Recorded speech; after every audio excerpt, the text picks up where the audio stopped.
Hey folks, Matthew Weiss here, WeissAdvice.com and Weiss Advice here on YouTube. In this video, I want to discuss some techniques from taking an okay singer and making them sound genuinely pretty good. Now, these techniques are not going to apply the same way when we're talking about making a bad singer sound okay. That's an entirely separate set of techniques. In this one, we're going to be talking about somebody who is passably an okay singer, but isn't necessarily an amazing singer. Now, who can I think of who's like karaoke good, but not like genuinely good? You'd think as a multi-platinum vocal producer, I would be a better singer. I'm working on it. Okay, so I'm going to play a vocal take that I did here to demonstrate some microphone properties, and then I'm going to play the treated version that's going to make my singing sound a lot better. All right, let's check this out. Birds flying high, you know how I feel. Sun in the sky, you know how I feel. Wind drifting on by, you know how I feel. And it's a new dawn, it's a new day, it's a new life for me. And I'm feeling good. So, karaoke passable, but is this going to be a multi-platinum version of feeling good? I don't think so, right? There's definitely certain things that are technically not great with this vocal technique. But let's play the treated version. Birds flying high, you know how I feel. Sun in the sky, you know how I feel. Wind drifting on by, you know how I feel.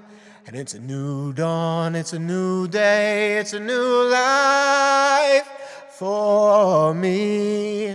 And I'm feeling good. Now, to the experienced ear, there's still a few little tiny problems in this vocal that we just listened to, but miles apart in terms of overall sound. And if the right arrangement was behind this second vocal sound, I think we could actually create a really cool record out of it. I don't think that it would necessarily inhibit the success of the song based on some of the little nuances that we might hear, and mainly those are kind of pitch forcings that are happening because of some melodyne and auto-tune. But we're going to get into that in a second. Okay, in order to understand why the techniques I'm about to discuss work, we have to understand what's wrong with the vocal to begin with. If we don't understand vocal technique, we don't know how to fix vocal technique. So there's two major things that are happening in my vocal take that need to be better. And they're very, very common things. The first is the nuances. In general, my intonation is actually pretty good. I didn't use a pitch reference at all, and when I pull it up on Melodyne, we'll see that I'm actually pretty centered to 440. Here we can see I'm starting pretty evenly on the C sharp. I move up to the E, I'm pretty centered on the E. I land up on the G sharp, back on the G sharp. My general pitch centering is pretty good overall. But where things get murky is the entrances and the exits of the notes. And that's very, very, very common. Different vocalists approach these incorrectly in different ways. One common mistake is scooping into a high note. Birds flying high, where this goes high, right? And it usually isn't, I'm coming in from a specific note to scoop up, but a lot of the times vocalists will just drift in a little flat. And the way that we normally want to hear it is birds flying high, and just hit the note straight out. The other way that vocalists sometimes approach it wrong, particularly if there's a big jump, is they'll overshoot. They'll go sharper than anticipated and then level back into the actual note. Going downscale, it's almost always a flat overshoot. Vocalists will like kind of drift down and then correct. Very, very common. So that happens all the time. And then at the exit of notes, the most common problem, which I actually have the opposite problem here, but the most common problem is that the vocalist will let go of their breath a little early and drift flat. My problem is actually the opposite. I let go of my breath, which is supporting my pitch, and I drift wide. I go sharper, my vibratos open up. That happens commonly as well, but I'd say drifting flat is more common in general. So the big problem here isn't so much the notes, it's the execution of the notes. So looking at this right away, we see that here, for example, the inside notes are goofy. This should be centered down. This should come probably down a little. And this should come up a bit for a more natural sound. So my first technique here is using manual pitch correction. My preference is Melodyne. I do really like the sound of Antares Autotune in graphical mode, but for the versatility and all the flexibility and the ease of use, I think Melodyne overall is better because we're going to get better results using it for the same amount of time, basically. So I'm just checking little things like here, you notice that as I lose my breath at the end of high, I start to go wide with my vibrato. So I'm going to snip this note. I'm going to move this down. And I'm going to tighten it. And I'm going to go through the entire vocal take and I'm going to look for anything that's off or that needs to be tightened up, and I'm going to fix it manually so that I can get the most natural results. Here's a good part here, actually, where I do the run wrong. Feel sun in the sky, you know how I feel. Right, so feel. It's not the correct note that I'm singing. This is something that Autotune or like an automatic pitch corrector cannot fix because I'm technically in key. It's just this note here. It's supposed to be this note. Feel.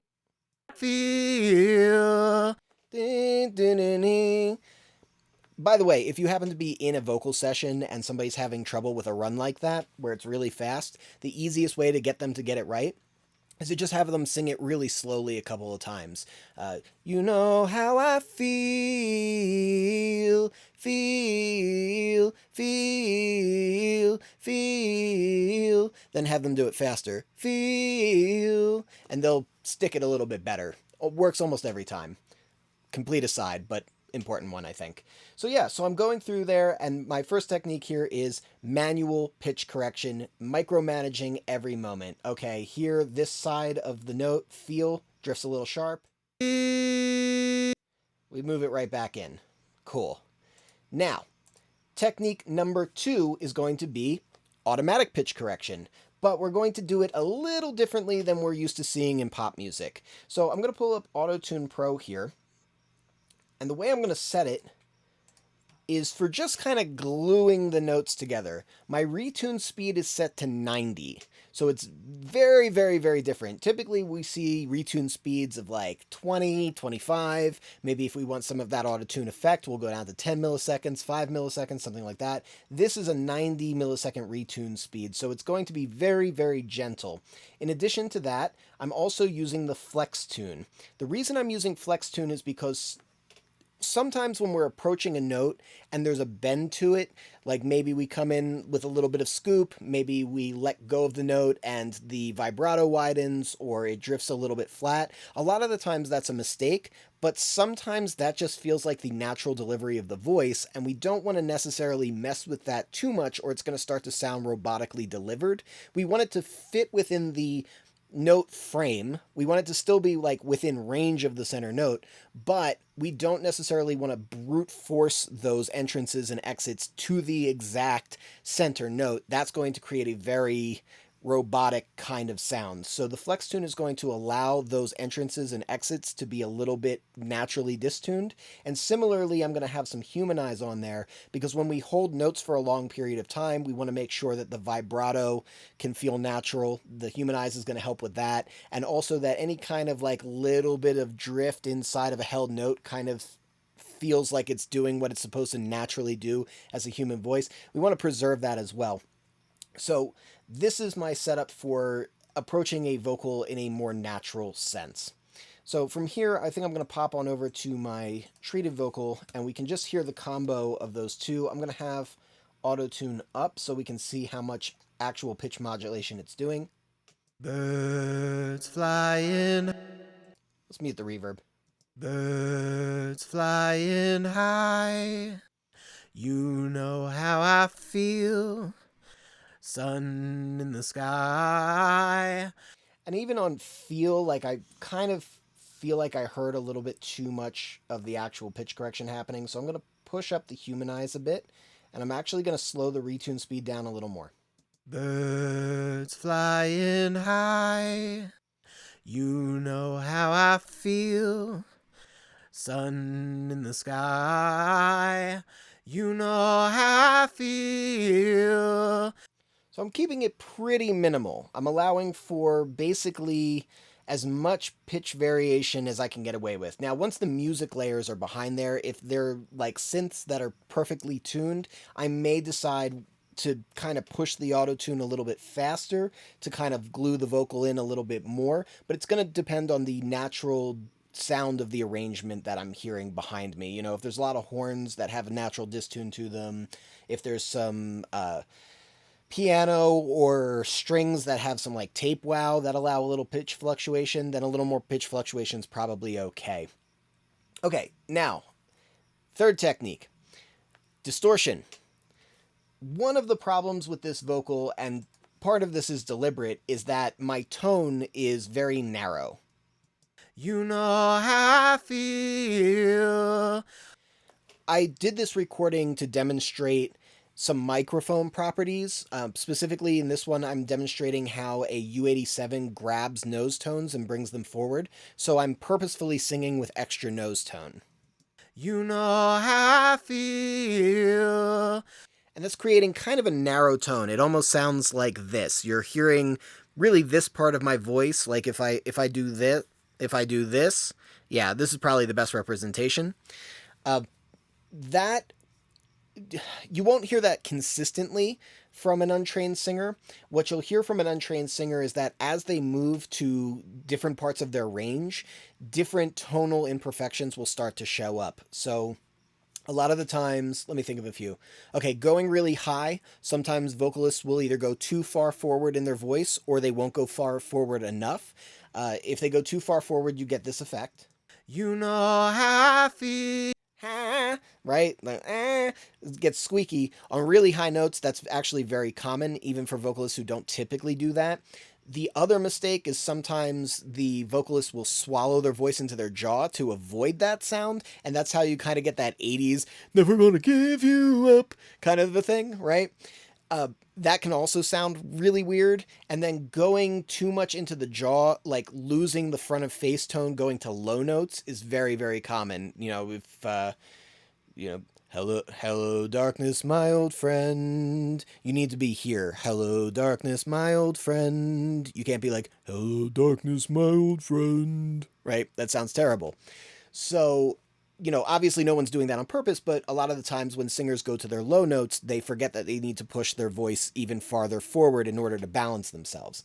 So when we have those tonal imperfections, how do we fix that?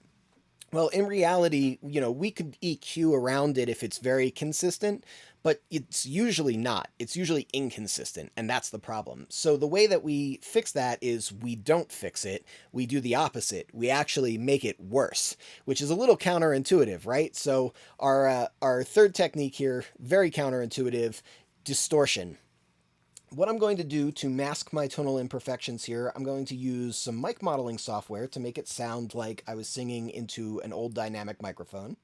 Birds flying high, you know how I feel. Sun in the sky, you know how I feel. And that extra bass kind of helps to balance my nose tone. In addition to that, just like the extra harmonics kind of enrich the pinched harmonics that I have by overly narrowing my palette. And then I'm going to actually add a little bit more distortion as well. Little saturation, the tiniest bit of noise, and a little bit of distortion here.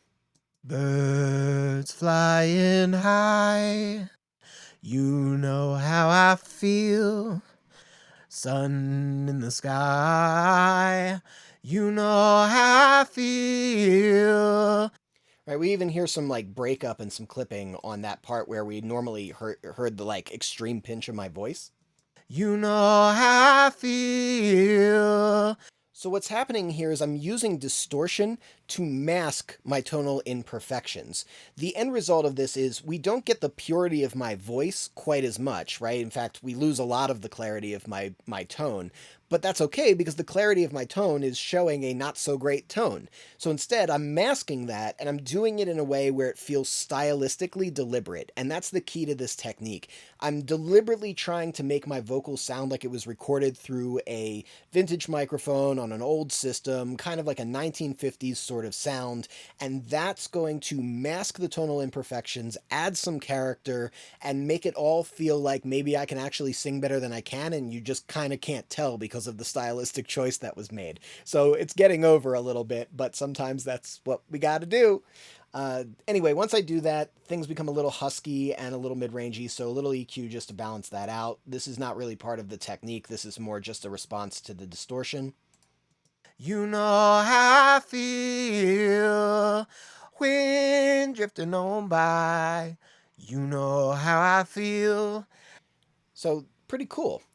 Okay, our fourth technique, and this one's really important because it's also counterintuitive, is kind of an anti technique.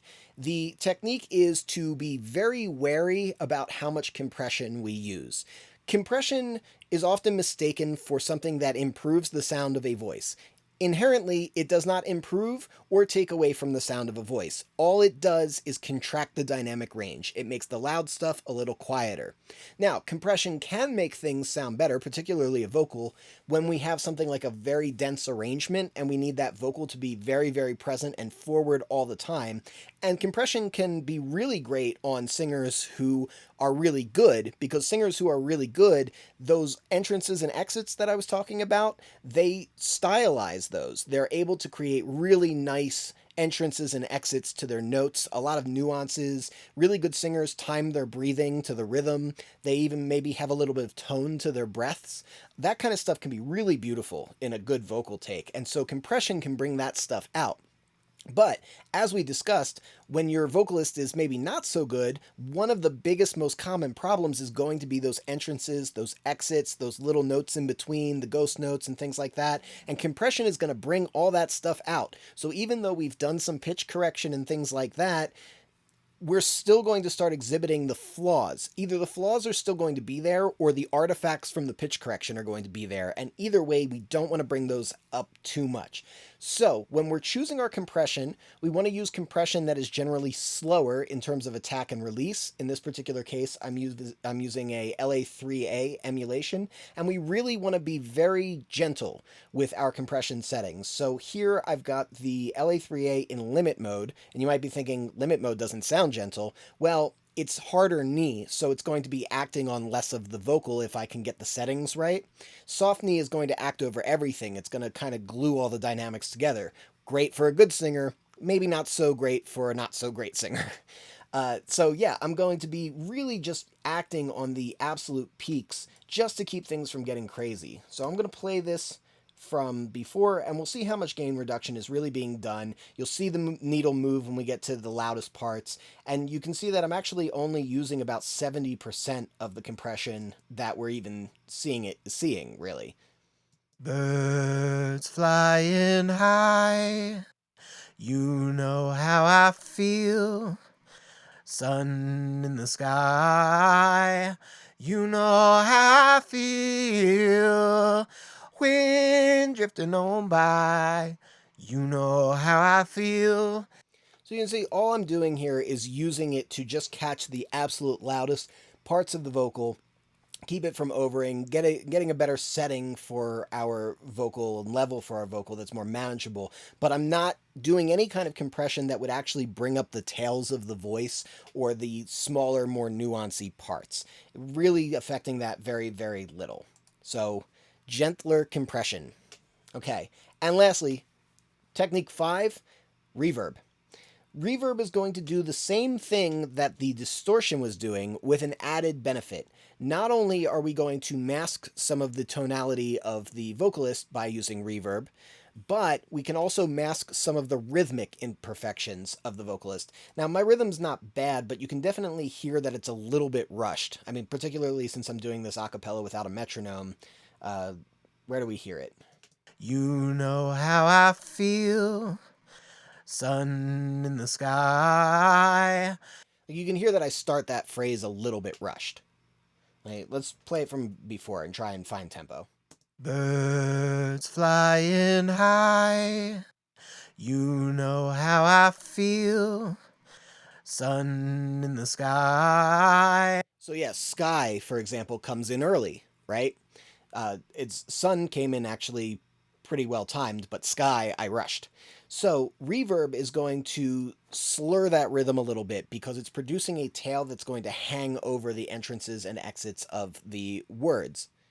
Birds flying high, you know how I feel, sun in the sky, you know how I feel, wind drifting on by.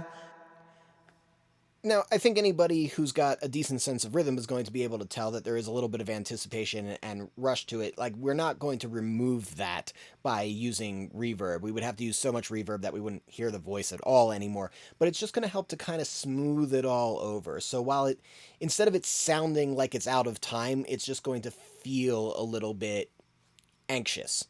It makes that degree of change. So, let's go again from our untreated vocal real quick to our treated vocal.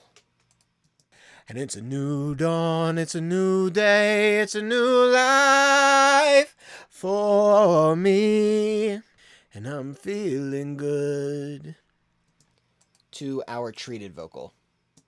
And it's a new dawn, it's a new day, it's a new life for me, and I'm feeling good. Pretty night and day difference, I would say. Anyway, I think that's a good place to wrap up. If you dig this video, hit that like button. If you want to catch more videos like this, hit subscribe with the bell notification so you get notified. And you know what we say here at Weiss Advice. We are musicians, sound is our instrument, and I will catch you next time.